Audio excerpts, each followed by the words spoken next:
Good afternoon, everybody, and welcome to the panel on the blockchain on energy.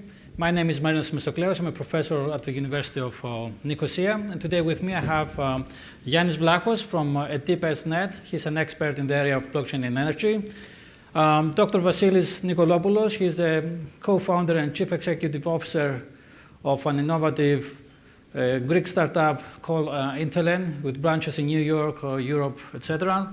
And Walter Komarek from Bitcoin Clean, who is mainly miner using energy based on a renewable. Okay, thanks. I'll start with a short introduction about presenting a real-life application, a use case we developed with my team and Vassilis for his company. It's a blockchain solution for the energy sector. Then the next presenters will continue with a short presentation, and then we have a discussion, an open discussion at the end.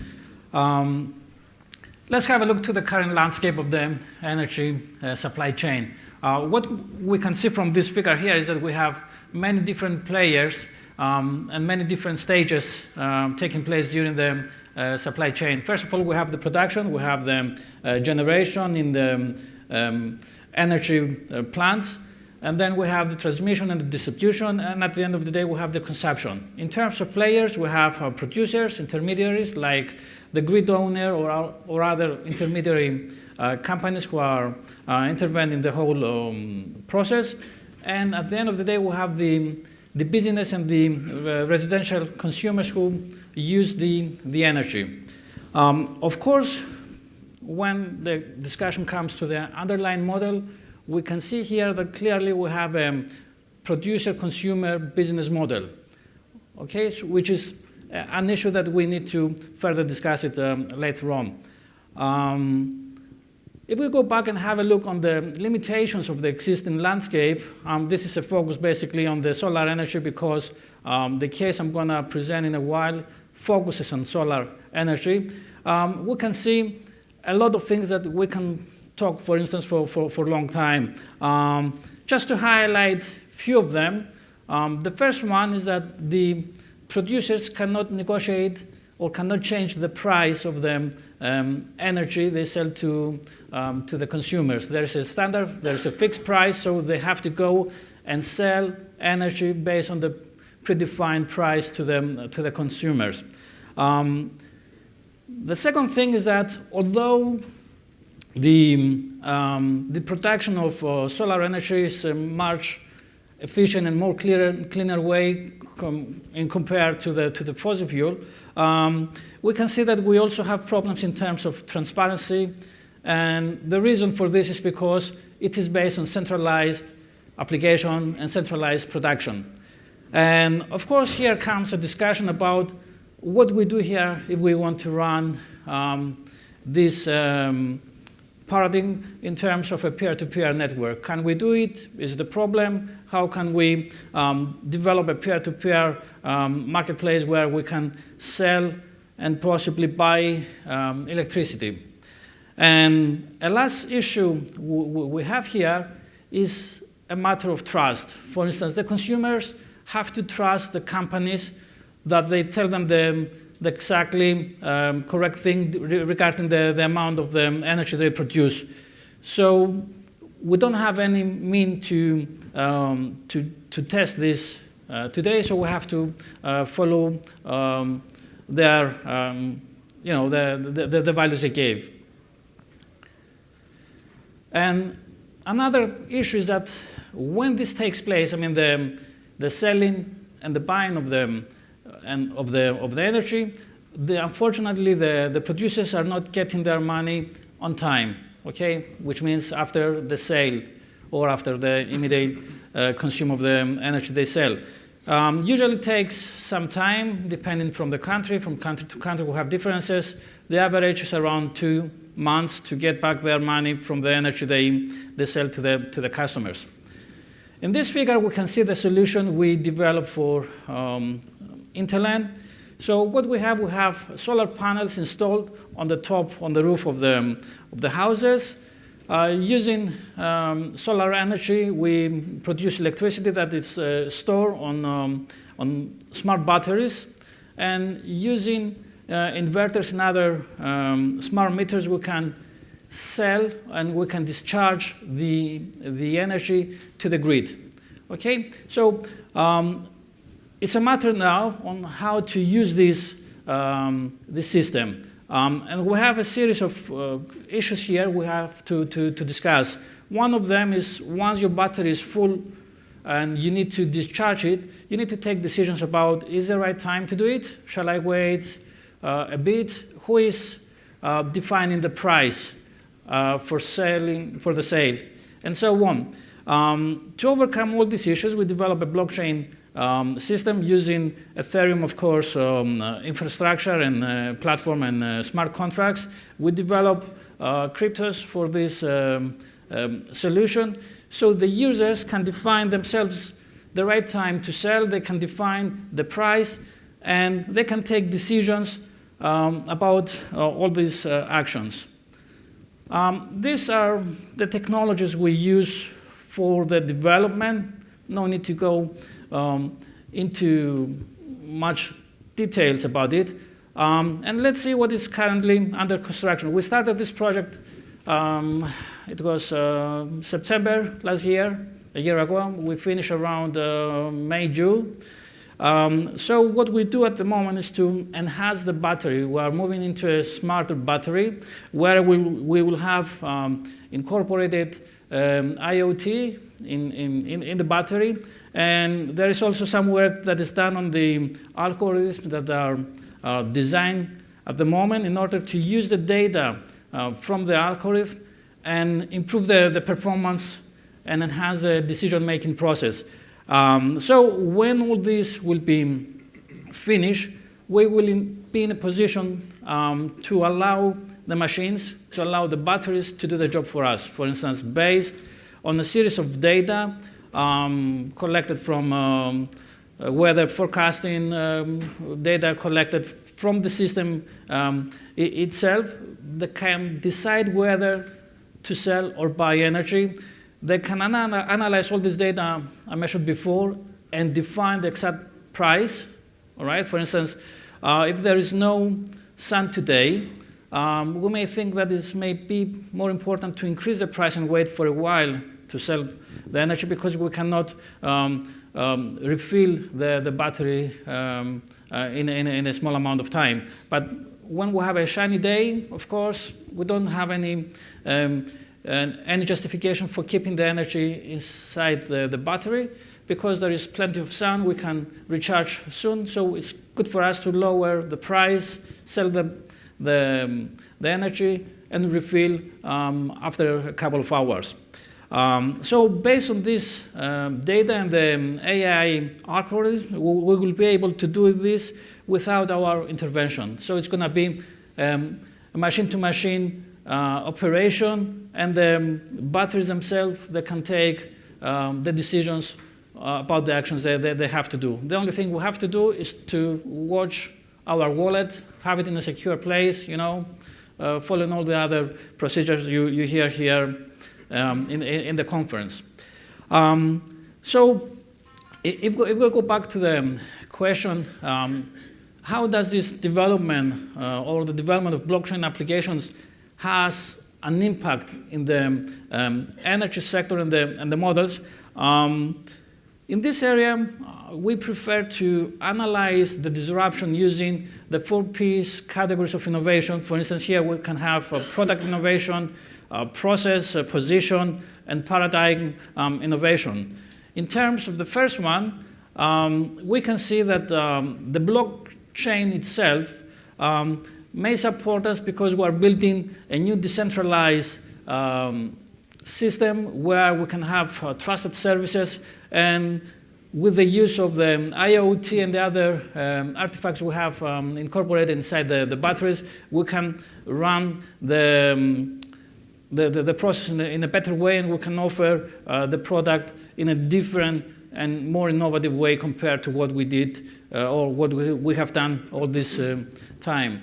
In terms of the process innovation, as you can see the use of cryptocurrencies, the various consensus mechanisms we use change all these things that we used to do it the previous years.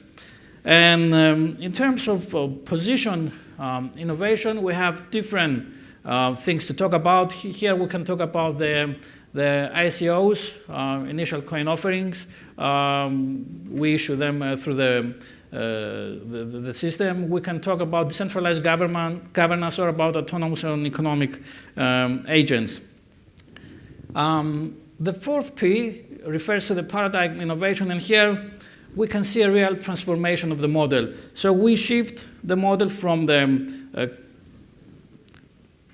consumer to producer to consumer model we had before to a prosumer model where our houses will be a place where we can produce energy using the solar panels, but when we need it, we can also buy energy using our infrastructure too.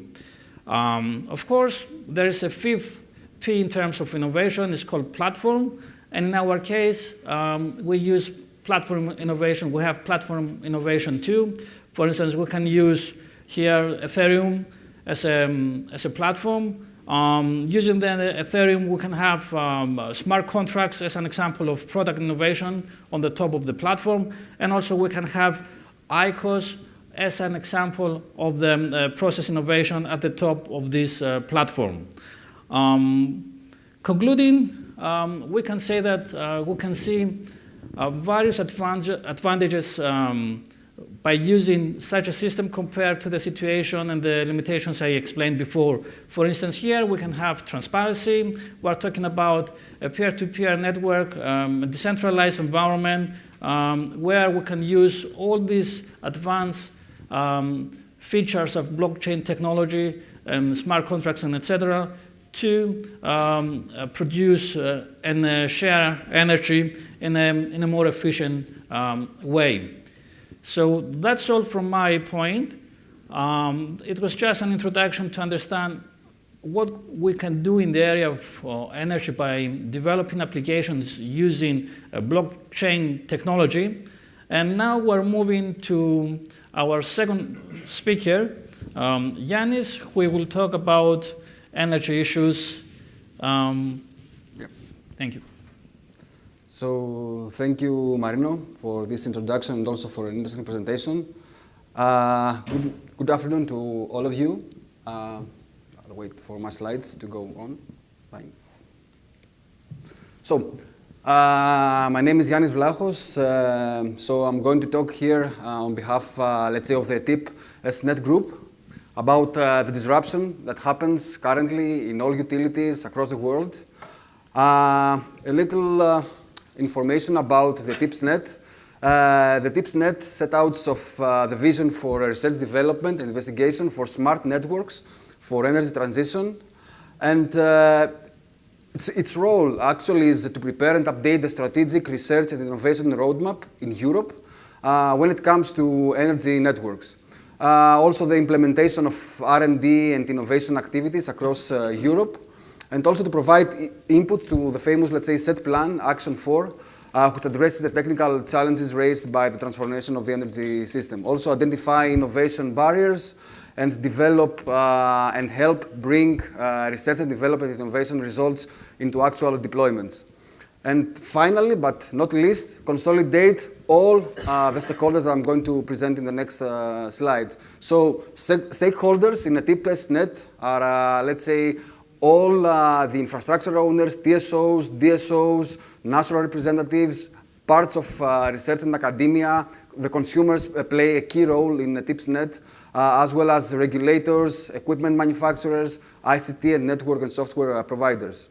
So a TIPSNET is organized as part of the European Commission. It has a governing body, experts allocated in 5 permanent work groups, and national stakeholders coordination positions. We have, as we mentioned, 5 work groups, and plus the National Stakeholders Coordination Group.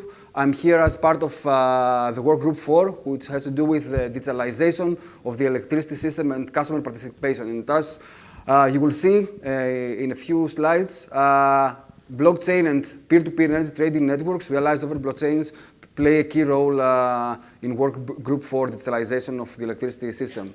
So recently at TIPSNET, it was something like 2 months ago, officially released their views for the energy sector for 2050.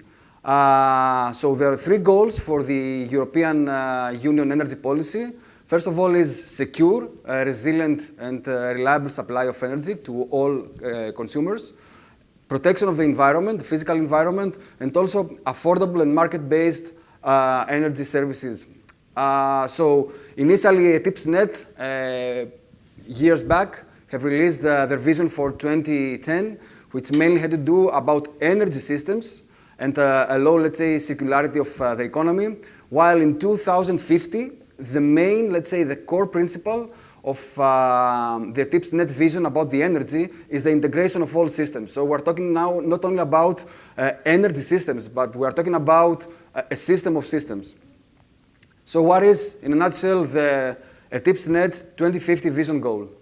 First of all, a low carbon, secure, and reliable energy market, pan-European and an integrated energy system.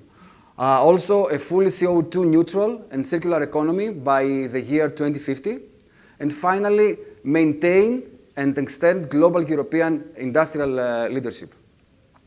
So in a nutshell, in this beautiful diagram, this is the vision of 2050 about energy. As already mentioned, it's not about energy itself, it's about a system of systems. So we have a variety of generation sources inside, both centralized and decentralized, fully all largely circular, like farms, solar PVs, 100% based renewable energy source communities, and so on. Another important topic is that in the vision of TIPSNET for 2050, the customer is in the center. So the customer is fully engaged. We have also, as already mentioned, we have multiple forms of storage, and also Intelen is also working in storage solutions which play a key role in the next years. So we have our battery storage in our apartment, but also can have our battery storage in our EV car. So during nighttime, where we're not driving around the city, the battery of our EV can supply ancillary services, can sell energy back to the network. On top of this, we have the large use of conversion technology. So we have gas to power, we have again liquids turning out into electricity, and so on. So we're talking about a future system of systems, not only centered around electricity, but also encompassing other networks as well. So we have the energy generation on the top of this slide. We have renewable and electricity, renewables also with heat, renewable heat and cooling, gas, fuel, nuclear. And on the bottom, we have also the energy consumption, like households, the tertiary sector, industry, agriculture, and so on. And again, we have the interconnection of all networks, of all infrastructure through the electricity network. So all networks, transportation, gas network, district heating, cooling, and so on, are always combined within the electricity network. So this is in a nutshell the vision that in 2050, the networks are fully interconnected. And if you can see in this slide, we are talking about electricity, heating and cooling, gas, as well as data. Data flows everywhere inside this network, and as you may see, we have a lot of cases where peer-to-peer energy network, not only for electrical networks, but as well for heating and cooling and gas networks are present. So this involves heavily the digitalization of all processes in all sectors. So if you're a consultant and you're looking for a buzzword right now to penetrate the sector, digital transformation is the buzzword. So if you knock a door on any utility worldwide, digital transformation is one of the key, let's say, processes that are currently ongoing. Up to now, most utilities, no matter how advanced they are still based and using legacy systems. So it's a challenge how you make these legacy systems communicate with each other over, let's say, your enterprise service bus. So this involves heavily digitalization across all utility business processes. Also, you can see not only vertical, but also horizontal, let's say, digitalization. And also, we have, as we mentioned, customers and markets in the center. So we have, let's say, visions for 2050 for coordination based on pricing schemes. We also want to enable diverse use of resources, the extensible use of biomass and synthetic gas, enable end-use value. And last but not least, enable daily or seasonally energy storage. Storage will be a key topic in the years to come. Also, we are talking about customer communication and digitalization, information. Who owns the data now holds the power. So you have to hold the data, you have to be able to, let's say, extract, to mine information out of random data. So information and ICT technologies will play a key role in the years to come, according as well with analytics and connectivity of the whole IoT devices that will be deployed in the field. Also, we have, again, physical systems and digital infrastructure. We need, right now, a lot of European Commission projects, and money spent from the European Commission are used to finance projects that involve both the academia and the industrial sector that involves a huge topic. The cooperation of the TSOs, the transmission system of operators of the countries, with the DSOs. This can only be, let's say, achieved through digitalization. This is a very difficult task. Up to a certain point, there is no, until now, there was no, let's say, a cooperation between those two, let's say, sectors in order to increase the renewables in the energy mix of each country. So enable the cooperation between a TSO and DSO is of critical importance in this process, as well as to enable subsidiarity and also enable automation. And again, it's all about zeroing the CO2 emissions, having zero energy building, positively energy produced houses, and so on. But also, again, I'm mentioning this does not only focuses on energy. It encompasses all infrastructure, like gas, heat and cooling, and so on. It also involves efficient energy usage in the transport sector. Electric vehicles, like also fast charging infrastructure is in place right now in countries like Croatia or in Slovenia. We need also to have a larger penetration of electrical vehicles. As already mentioned, electrical vehicles is a really easy and nice use case for testing blockchain technologies. There are a lot of companies worldwide piloting, as we speak, technologies where you can exchange tokens from each one of the platforms in order to be able to charge in a more, let's say, cost-efficient way your electric vehicle. So that's it from my end. So a TIPSNET is all about plan, innovate, and get the customers to engage. Thank you for your attention. So, thank you very much, Yanni. Thank you.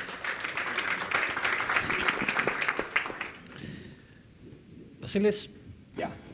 Okay, good afternoon from me as well. So I'm Vassilis. I'm just leading Intelen. It's a startup. Actually, it's a company that we scaled fast in the digital energy sector.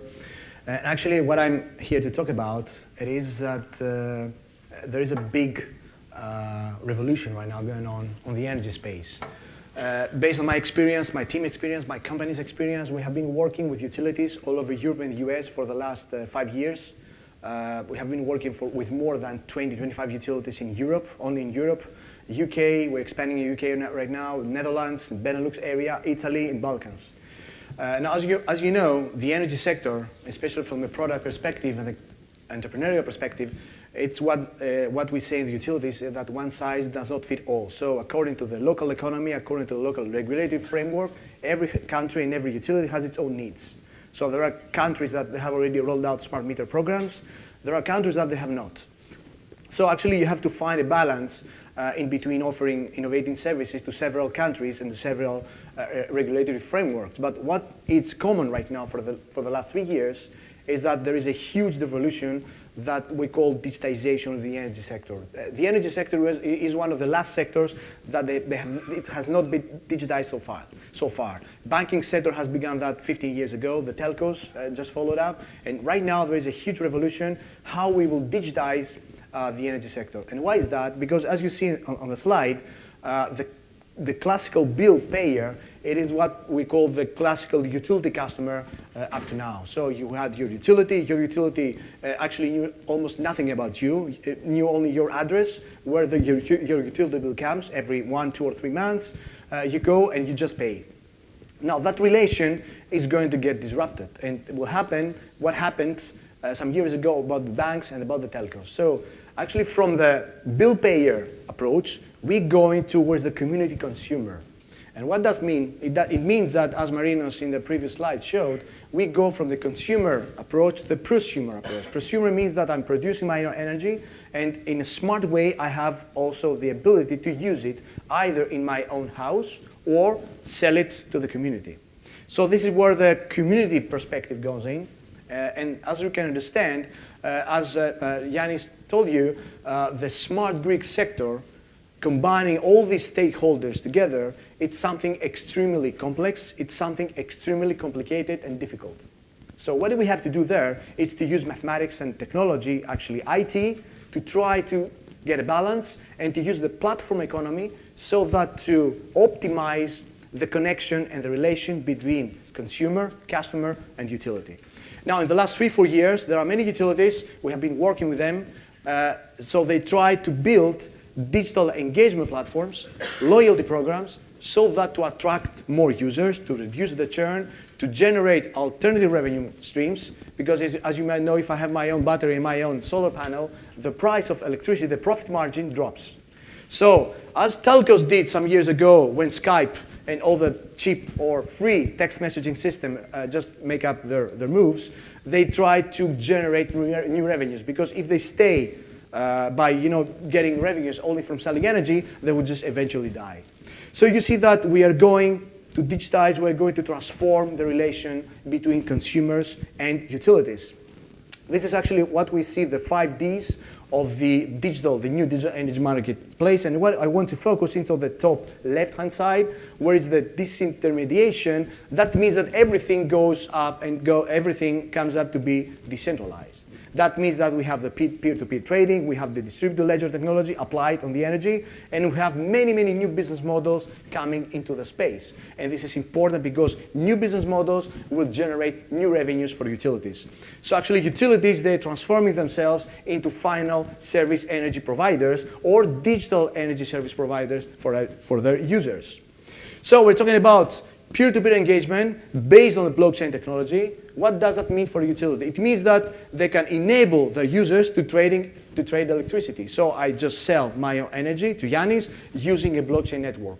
I can actually store my energy in my battery from my solar panel or from the grid if we follow a dynamic pricing model. So I'm just charging my battery when the price is low, and I'm using that or I'm reselling that when the price is high. It's a classical financial approach. We're talking about charging energy stations. We had a project in Benelux, in Belgium, where you can actually go and charge your electric vehicle using a charger, and you actually pay your neighbor, or you pay another guy that is sending his energy in a virtual blockchain mode to this specific charger.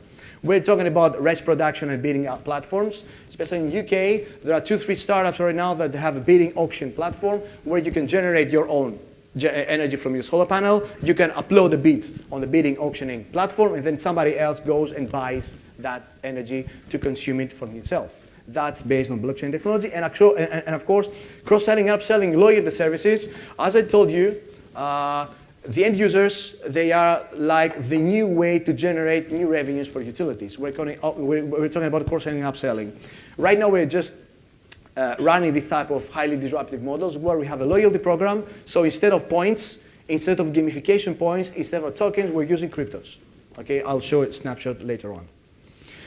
Of course, the European Commission now, they boost a lot blockchain. There is already a blockchain observatory in the EU, so they want to generate blockchain applications and blockchain innovation technology. And of course, there is a sharing economy. Sharing economy means I'm sharing my energy, means I'm exchanging my energy, means I'm just sharing with my neighbors in energy communities. It's a law, national law, that now just voted in Greece as well to form energy communities. So as you can understand, everything points towards a transactional community service. And this is where actually blockchain comes in. Various examples for all around Europe. Piclo, it's the UK company, as I told you, that they have an auctioning bidding platform where you can upload your energy produced by a solar panel, and then somebody else can go and buy it. This is, of course, based on fiat right now with GDP, with pounds. But imagine that this is very much easily be converted into crypto. And many other companies, especially in some advanced countries, where already there is a regular framework supporting that. Ofgem in UK, it's one of the most innovative right now regulated frameworks. They just enable this type of technologies. And Netherlands and Benelux area comes very, very close to Ofgem. Now, this is the slide that Marinos showed you. This is the project that we are already productizing it, so we're going to have very, very soon the first Ethereum-based energy sharing in Greece.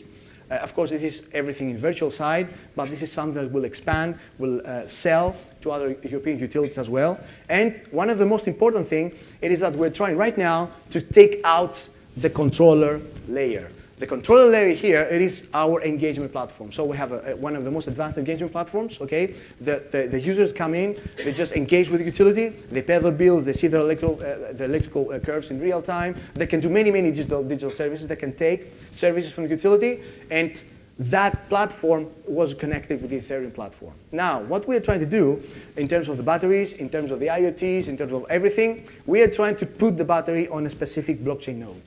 So the battery will have its own crypto wallet, and the battery, using AI, will be able to transact and make exchanges, sell energy, take energy out, and actually generate money for you. Not money, crypto money that will be converted to fiat. That's the basic innovation. Right now, you see one snapshot of our current engagement platform. This is based on my account in Proteria. Okay? One of the biggest advantages that we have as a company is that we have tons of data. We have some thousands, tens, hundreds of thousands of customers, and we know exactly many, many things about them. We have been working with data analytics for a couple of years. So based on the data, we can generate data-driven strategy for the utility. And of course, as you can see here, we have a gamification engine inside. There's an embedded loyalty system inside. So the customer, the client, takes points by using or following specific actions. They can cross-sell or upsell things. So imagine that right now we are converting this type of point system into a crypto system.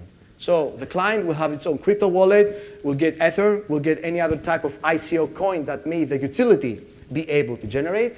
So as you can see here, you can earn cryptos. You can earn cryptos by selling, by cross-selling things, by selling your own energy, by giving to your neighbors the ability to charge his vehicle using your own charger.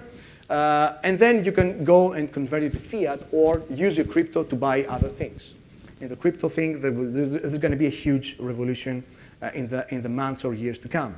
This is something that works right now. It's on pilot stage, and it's stealth still. So what we're trying to do, we're trying to create distributed smart contracts that will be inside every hardware and every stakeholder in the smart grid area. So the car will have its own smart contract, the solar house, your app, the engagement platform, the battery, the smart meter, everything will be based on the blockchain infrastructure, okay? And of course, we're open to use more.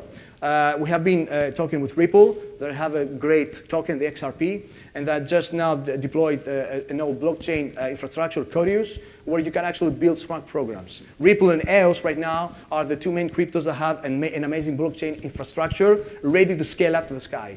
Ethereum has its own problems now. They say that we'll scale it up, but until then, there are other alternatives that we can use, okay, to just generate services. Or, of course, we can interact with the blockchain environments.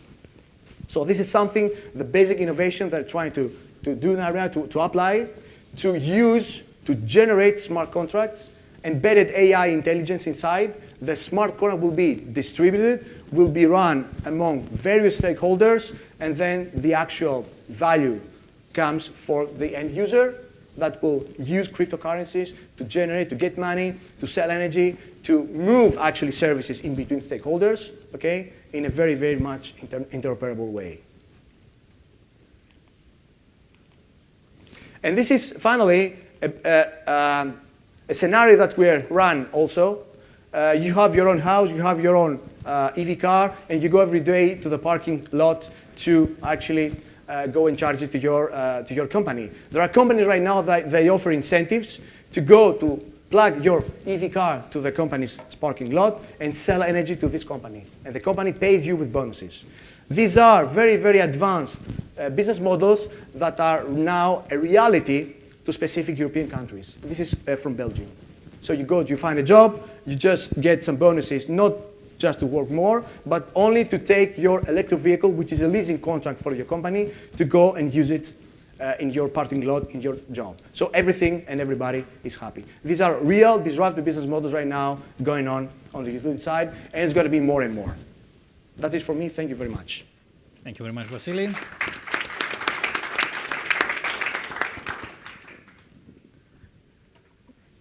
Walter? Yes, from my side, actually, it's a bit different. I didn't understand in the beginning why I'm here. Now, actually, I understand very well. You are doing a really interesting and great innovative job, actually, with your models. I'm impressed, deeply impressed what you presented now, all of you. I'm actually from the side of Bitcoin Clean. I'm Austrian, living in Malta.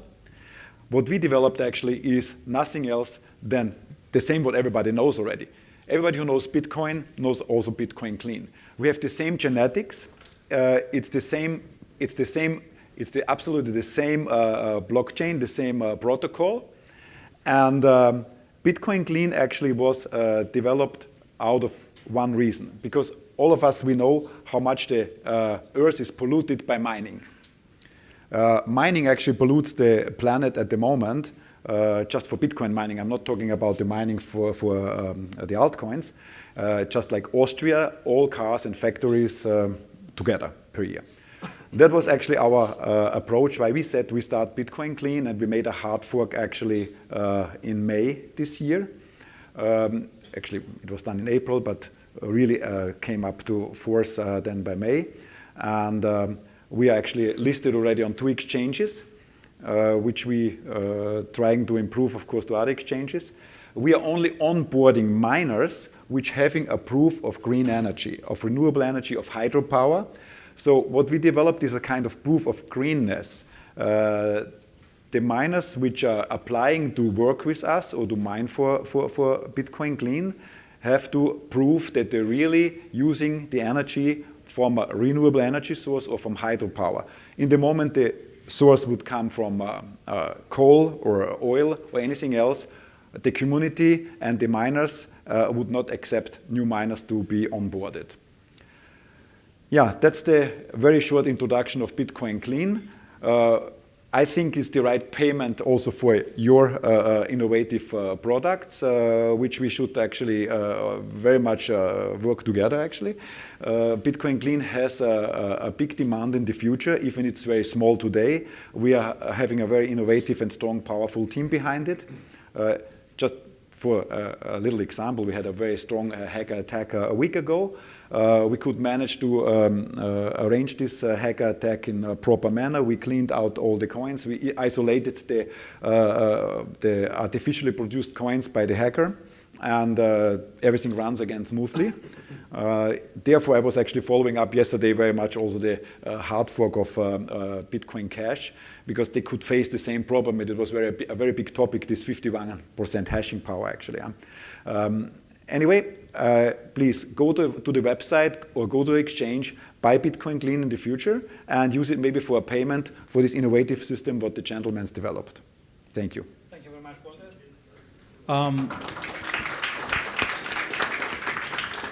I think what you really do in terms of business is very interesting and leads the way how we can mine Bitcoins and other currencies instead of going to China. For example, China has 81% of the total mining process around the globe at the moment. So instead of going to countries where we can find cheap electricity, especially we focus on innovative ways to use renewable ways of producing energy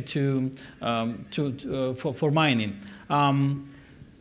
What do you see as, let's say, the main threats in your business?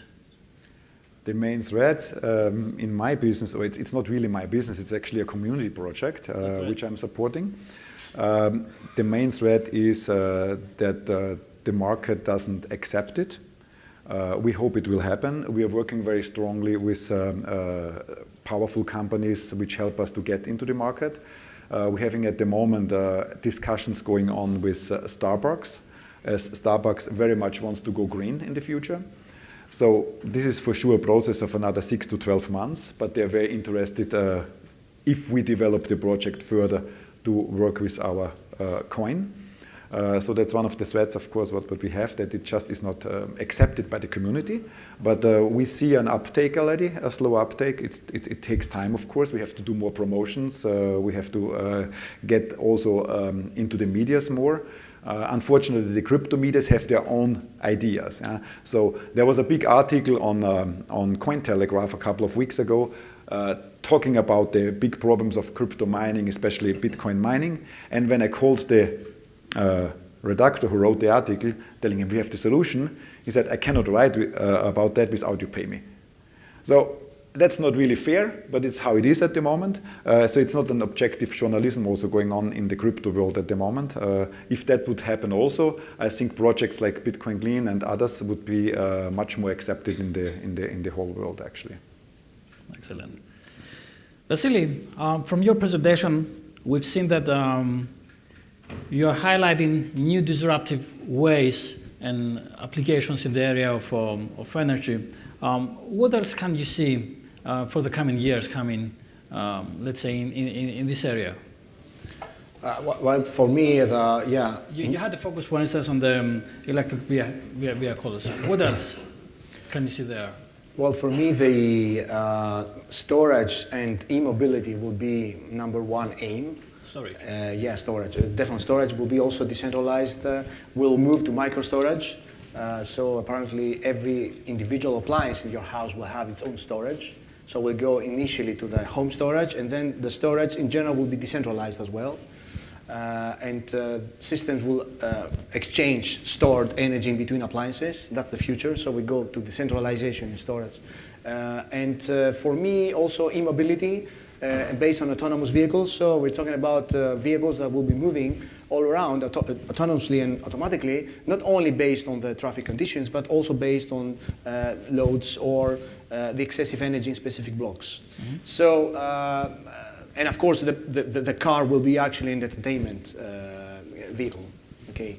For me, the future, especially in the energy, will be decentralization, full decentralization, new ways of harvest energy. So we're talking about prosumers right now. We have the ability to produce and generate energy either using solar panels or that's it. Okay.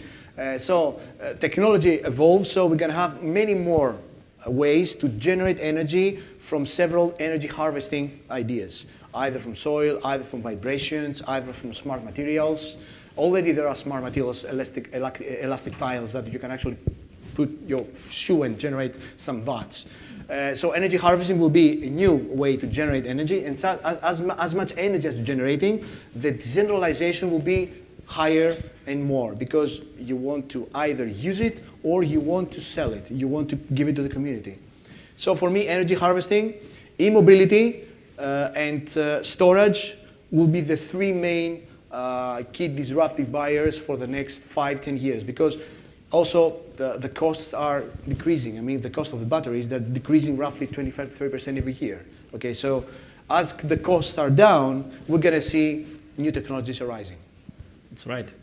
If I may add, sure. If I may add something to what Vassilis said about EVs, electric vehicles, and storage. Yeah, for me it's the number one, let's say, thing that will come in the next years. Right now, the only problem and the biggest problem that, let's say, peer-to-peer energy, which is one of the key aspects of blockchain technology, faces when it comes to utilities, is regulation. So nowhere in the Europe you cannot exchange energy. So it's not allowed if you are a consumer, a prosumer, to exchange, to sell energy to your neighbor. This is not allowed. So electric vehicles, I came recently for a conference in Dubrovnik, in Croatia, where I saw a really nice, let's say, workaround in this problem, how you can exchange energy without actually exchanging energy. So what these guys did was the following. So they're using their electric vehicles in order to exchange energy. How? So they're organized based on geographical criteria, their charging stations in coalitions. So each coalition, based on the demand, local demands, the geographical demand and consumption in the area, produced an offer that was offered to the electric vehicle. So you had an additional token added to your wallet if I take, let's say, my car from the Syntagma Square and charge it to a charging station in Nea Smyrni. So this way, they bypassed the regulatory barrier of exchanging energy. So yeah, for me, EVs, it's a huge opportunity because it's a battery on wheels, okay? It's a storage on wheels. It combines two things. It can, let's say, help you go in a greener way to your work, go in a greener way to your vacation, because ultra charging is already installed in place and fast charging is already in place. But at the same time, the battery of your own vehicle, when your own vehicle sits at your garage, it can sell energy back to the network. But it's not only about selling the energy, it's also about providing ancillary services to the network. So if we are talking about fast chargers and ultra chargers, these, let's say, monster charging stations can still offer, let's say, in a small scale, even frequency support to the network.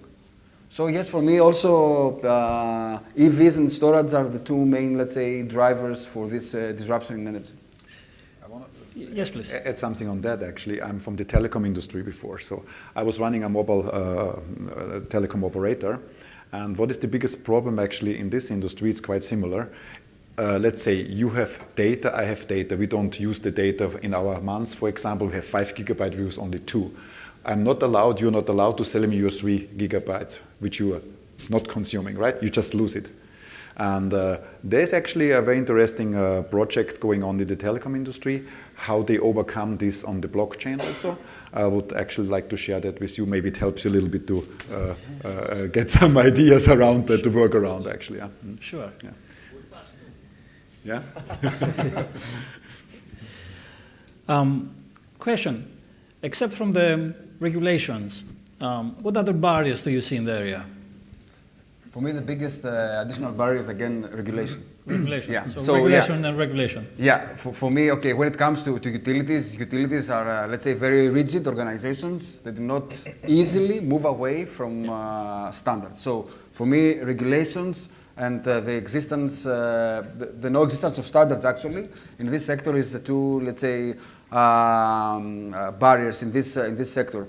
So, okay, I have also experience by living for a while in the Middle East. So I see cases where you do not have these barriers. For example, in the Middle East, in Bahrain, for example, you have cases like you have residential compounds, but we're talking about residential compounds that can, let's say, have more than 40,000 people. So we're talking about a small to medium-sized city in Greece. So in these residential houses, complexes, the infrastructure is private. So there is no regulation imposed there. So you can do, let's say, any sort of transaction inside the compound.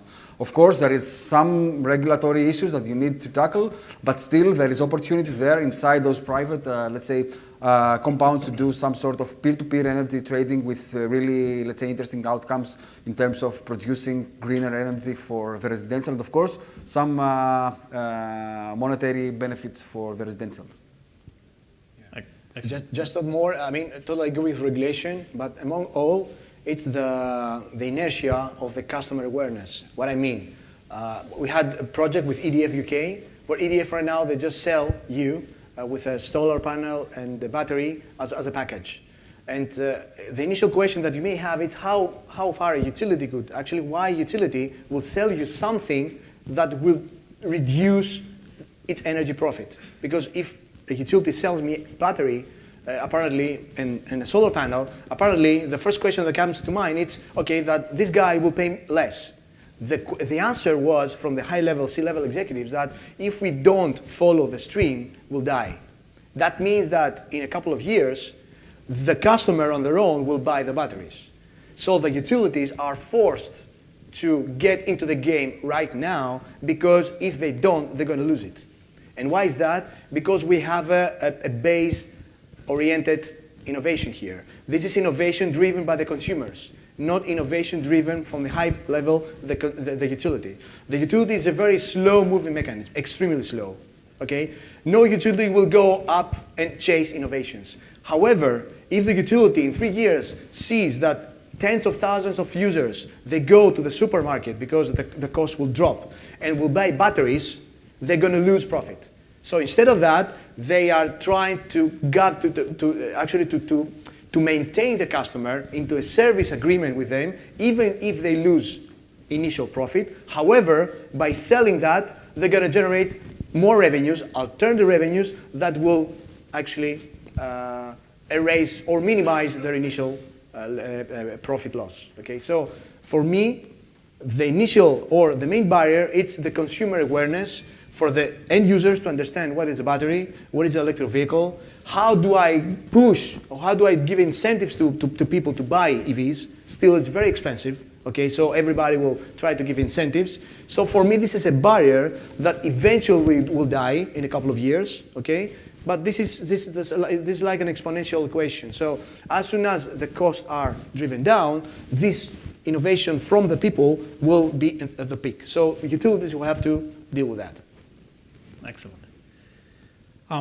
Before taking 1 or 2 questions from the people down in the class, in the room, I would like to ask you, both of you, because you are a successful entrepreneur, and I can see a lot of young people in the room. They may think, or they may are at the early stages of developing their startup, etc. So, some small piece of advice for these people in the room: what to do, what to focus, what to avoid.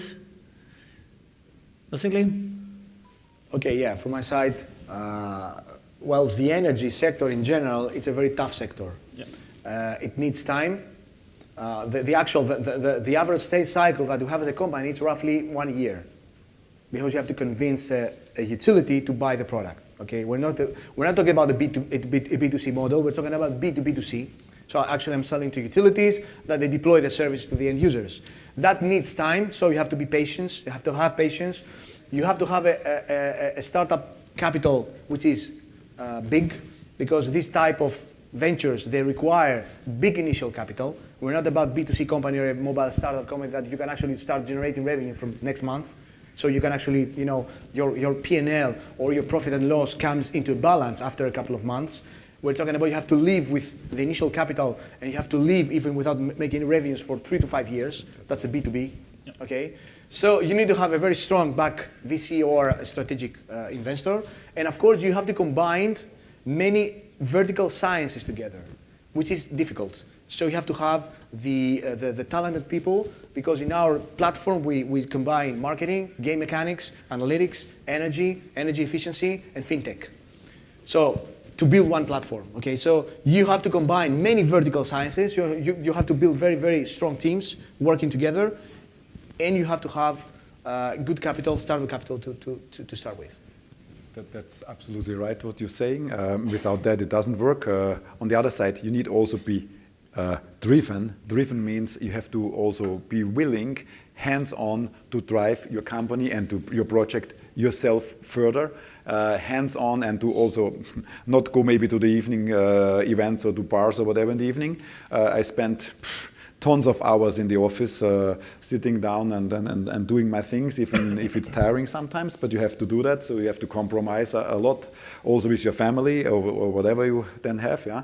I mean, without the capital, as you, Vassilis, very, very much clearly said, you can't do anything, yeah? It's like you have a Ferrari in front of the door, you have not the money for fueling it, you will not drive it. It's very simple, yeah? Yeah.